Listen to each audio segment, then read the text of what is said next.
You wake up at 3 in the morning, heart slamming, chest tight. The specific, total certainty that something is wrong.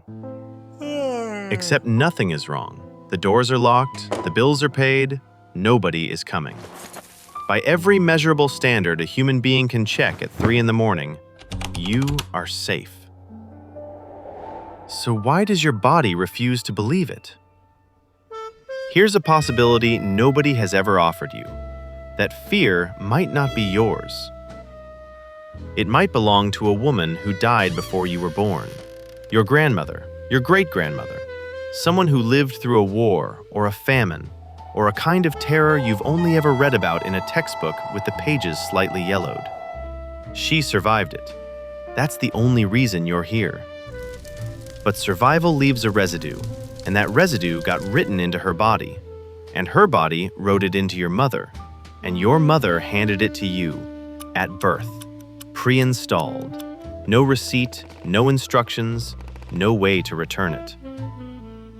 You inherited her eyes, her surname, probably her stubbornness. You also inherited the 3 a.m. terror of a threat that ended 80 years ago, and nobody thought to mention it. This is the science of how fear outlives the person who felt it, and how you've spent your whole life carrying someone else's panic around and calling it your personality. Let's go find out whose it is. Start with the part everybody gets wrong about DNA. You think your genes are a blueprint, fixed, written once at conception and read out faithfully for the rest of your life. They're not a blueprint, they're a piano. Every cell in your body has the same DNA, the same 88 keys. What makes a liver cell different from a brain cell isn't the keys, it's which ones get played and which ones stay silent. The thing deciding that, the hand on the keyboard, is called epigenetics. Epi, Greek for above the genome. These are chemical markers that sit on top of your genes and decide which ones switch on and which ones stay dark. They don't change the DNA itself. They change what the DNA is allowed to do. And here's the part that turns biology into a horror film. Stress can move those markers, and sometimes those moved markers get passed down. Now, the detail that should genuinely unsettle you. It involves your grandmother and you in the same room, at the same time, decades before you were born. When your mother was a fetus, developing inside your grandmother, she already had all the eggs she would ever have, every single one, including the egg that would eventually become you. Read that slowly. The egg you came from was sitting inside your mother, while your mother was sitting inside your grandmother. 3 generations, stacked like Russian dolls, sharing one body, breathing through one set of lungs. So whatever happened to your grandmother, the fear, the hunger, the stress chemicals flooding her body, happened in a very real and physical sense to a part of you. You were there. You just hadn't been assembled yet. Your grandmother carried you before your mother was born. Whatever happened to her happened to a part of you. This isn't a theory somebody dreamed up on a podcast. We have the receipts, and they come from one of the cruelest accidental experiments in modern history. The winter of 1944, the Netherlands under German occupation. As punishment for Dutch resistance, the Nazis cut off food supplies to the western provinces. For 6 months, 4.5 million people starved. People ate tulip bulbs. They burned their furniture for heat. Around 20,000 died. They called it the Hunger Winter. And among the starving were pregnant women. Decades later, scientists went looking for the children who had been in the womb during that famine. They were now around 60 years old. The researchers compared their DNA, at over 1 million sites, against their own brothers and sisters born to the same parents, in the same house, but not during the famine. The famine children were different. Their genes for growth and metabolism had been switched to a different setting, permanently. At 60 years old, their bodies had made a decision, in the womb, based on the only information available. The world out here is starving. Prepare for a life of scarcity. Hold on to every calorie. The decision was correct for about 4 months in 1945. Then the war ended. The food came back.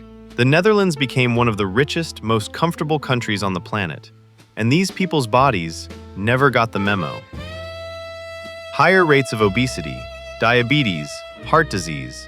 Their metabolism still braced decades later for a famine that had been over since before the moon landing. Somewhere in the Netherlands right now, there are people in their 80s whose bodies are still rationing. At a dinner table, in a country that throws away a third of its food. Their grandmother's hunger, running quietly in the background, long after the hunger was gone. Their bodies prepared for a famine that ended 80 years ago. They're still bracing, at dinner. Now, the famine changes the body. Metabolism, sugar, fat. But what about fear? What about the mind? Can you actually inherit someone else's terror?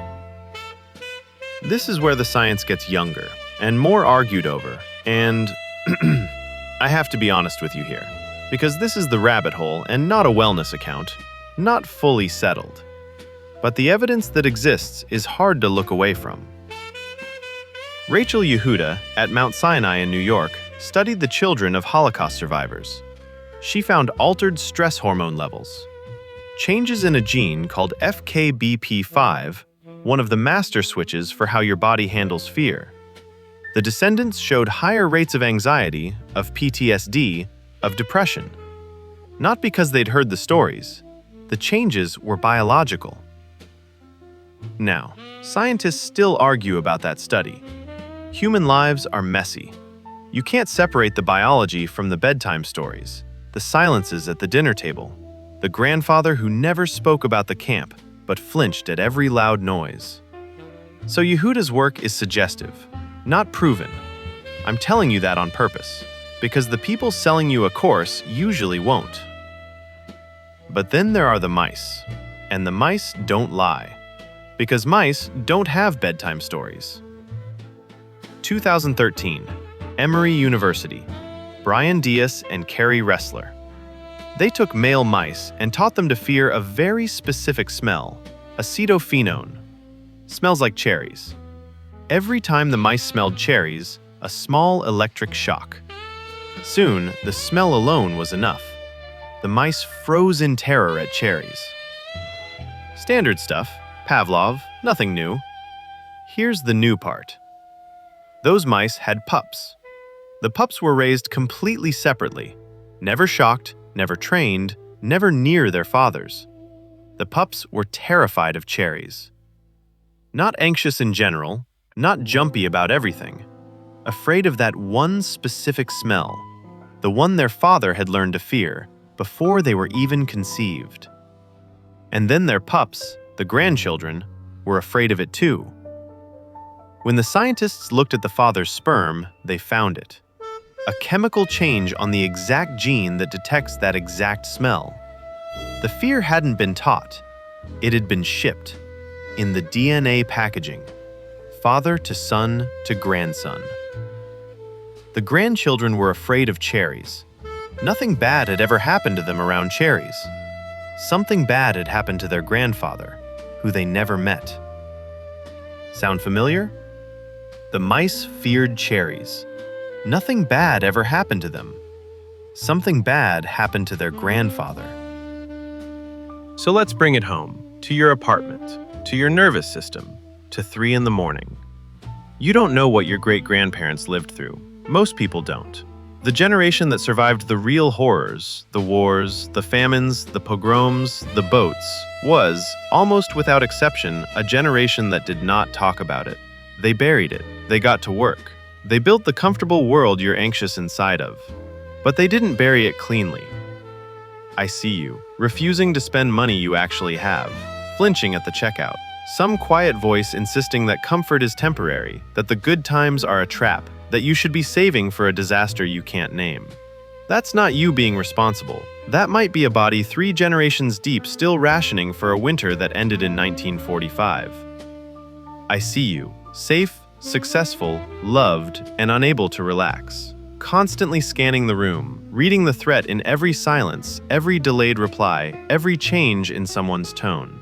You call it anxiety. You call it being highly strung. You call it your personality.